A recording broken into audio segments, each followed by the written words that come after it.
Hello everyone, X4 here, and welcome back for the JOJOLands Chapter 23 review, which gives us another flashback of Howler's family history as we see the events of Howler's grandfather's era, which ties into an important moment from Akka's childhood, as well as his family connection to the lava rock phenomenon. Then a majority of the chapter brings us back to present day, continuing the confrontation between Jodio and Akka on his yacht, with the game pressuring him to fork over the northern slope of Howler. Also, quickly before we get into things, for those wondering why the channel might look a little bit different in your sub box or home feed, we do finally have a new channel avatar, so everyone wave and say hello.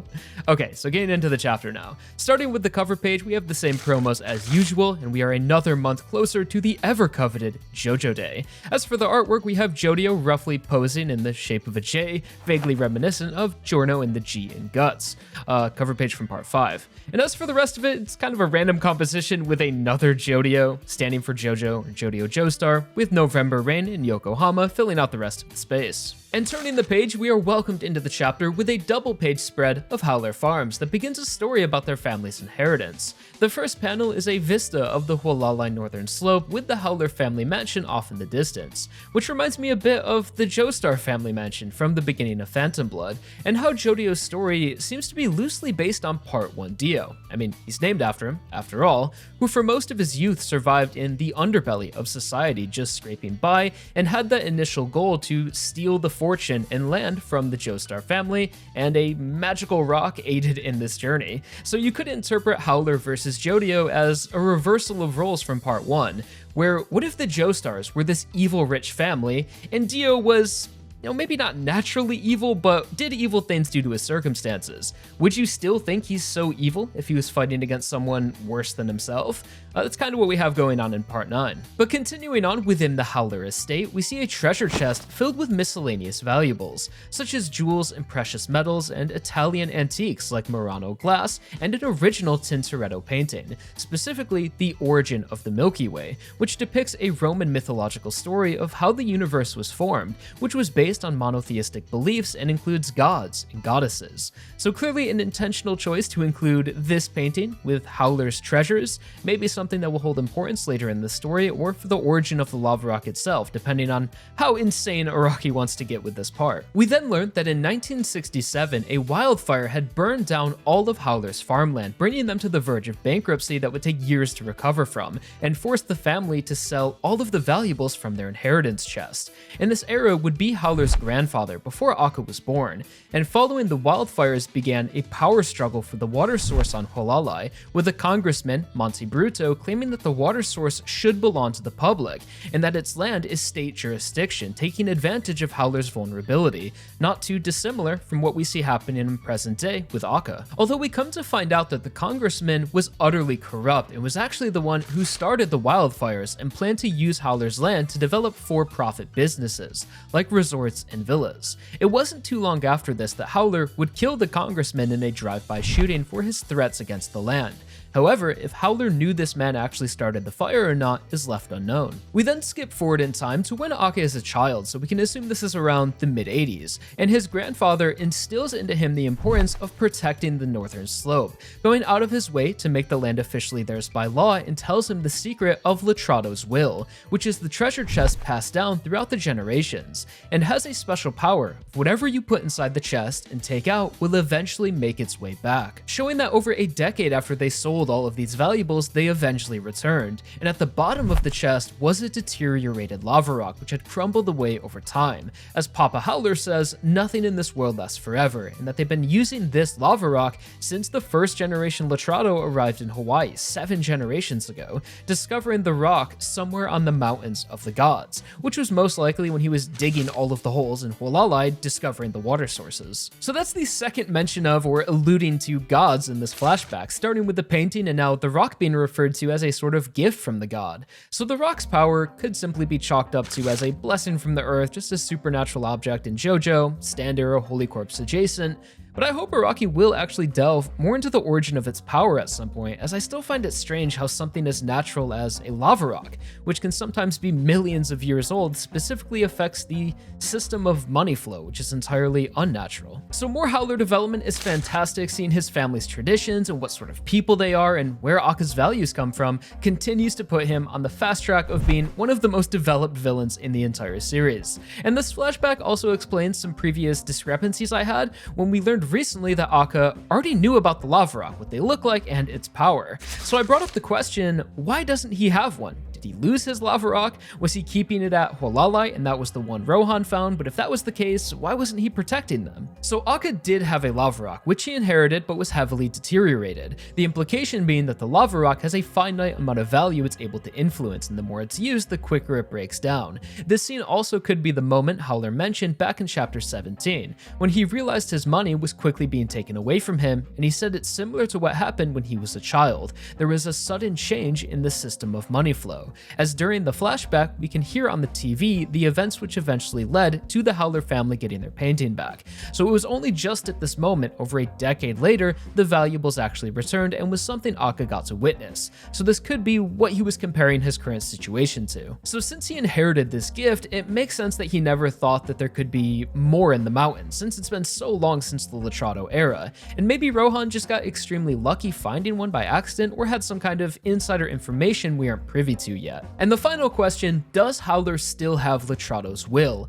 I would most likely say no, or it's just so deteriorated it doesn't even work anymore. Because Akka is a goofy goober and very reckless, he most likely used it until it just crumbled away completely. Otherwise, he would have been able to keep his land deeds inside the chest like his grandfather did, and Dragona's lava rock wouldn't be working in the gain's favor. You'd imagine the powers would just cancel each other out if there was another rock that was kept with the original deeds. And since this whole ordeal started, we haven't really noticed the effects of a counter lava rock. Nothing has been taken away from the gain or negatively affecting them. We've only encountered assassins and traps set by Howler. And this theory that Howler selfishly used up his inheritance also fits the character up until this point, as he takes unnecessary risks and is very destructive to the Howler legacy, having put up the North Slope as collateral on a loan and established munitions factories right on their land, quickly attracting the government's attention.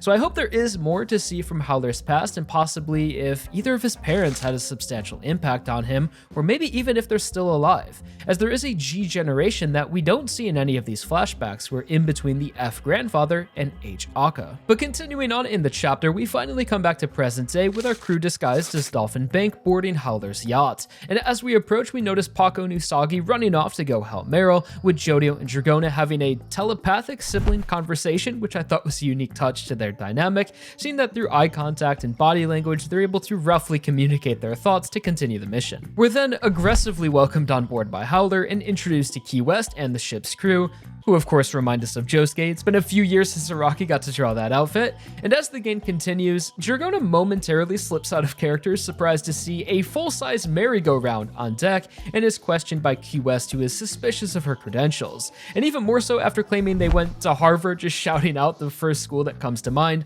although it appears Howler and Key West never planned for this to be a casual meeting, as in the distance Dragona sees that Howler is escorting Jodio and Charmy downstairs with a gun to their back. We then cut to below deck and begin a hostile negotiation, during which we see the gang have a surprisingly well thought out plan, as they are attempting to offer Howler the best possible solution to his current problem, leveraging the threat of government intervention in their favor and positioning themselves as an ally to Howler, suggesting he trades collateral, exchanging the land he owns on Hualalai for other land owned by the bank on Oahu, which he could use for whatever he wants in the meantime. So the bank would essentially be holding on to Howler's land temporarily to protect his assets, and if the government's investigation finds him innocent, the bank would allow Howler to buy his land back. So in theory, it's not a bad deal, and considering the circumstances, he owes him a lot of money, it almost sounds like a form of protection.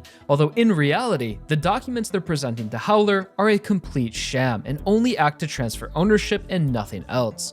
So I'd assume this plan was devised by Meryl, who is strategically much more competent than the gang, although you gotta give props to Charmy during this scene, who is absolutely playing playing Yokohama to a T, showing tactical aggression, logical rebuttals that really makes it believable that he's acting in favor of the bank. Although Howler's counter offer to their deal is a bribe in hopes to throw enough money and threats at his problem until it goes away, as predicted by Meryl, and offers the gang 40 million each in cash to simply have the bank take the hit, destroy the documents, screw up to make this whole loan disappear however possible, suggesting even if they were to get arrested or in trouble, the 40 million should make it all worth it. They could even flee the country. But of course our gang have their sights set much higher than 40 million and are already so close, so they just keep the pressure on, making Howler a nervous wreck. However, just when it seems like he might actually consider the deal, a trail of fragments appear on the desk from Dragona to the cases of money, and we see the lava rock has begun to break down and crumble, just like Letrado's will from earlier in the chapter,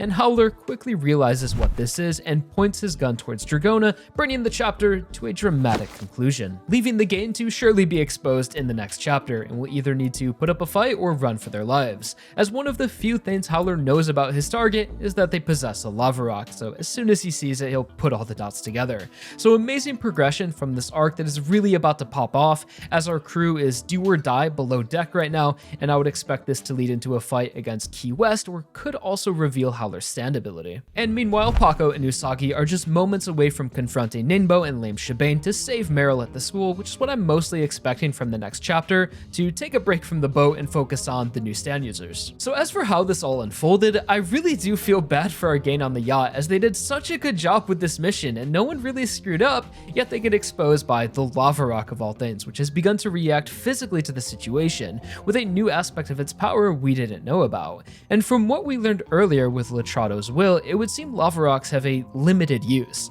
like a credit card that can be maxed out, and when you begin to reach the limit, it starts to break down. And if we look at how much value our lava rock has influenced, it's actually quite a lot. Earlier in the story, it was constantly pulling in Rohan's $6 million diamond, luxury watches, and now it's nearly completed its land deed transfer, which is in the billions, and now it's being exposed to hundreds of millions. So if there's a limit, it seems we've nearly reached it. And this could be the last lava rock us or Howler has access to, which if lost could completely change up this story, as without a lava rock, there is no story, at least as it's currently playing out, and it would make defeating Howler a near impossibility. So does anyone else remember when Jodio destroyed a lava rock in chapter 5, just shattered it? Yeah, I wonder if anyone's gonna call him out for that in the future. So that's gonna be my thoughts on chapter 23. Thank you all so much for watching. As always, please drop a like if you enjoyed it, subscribe if you're not already, and I'll talk to you all real soon in a new video. Till then, I'm out. Peace.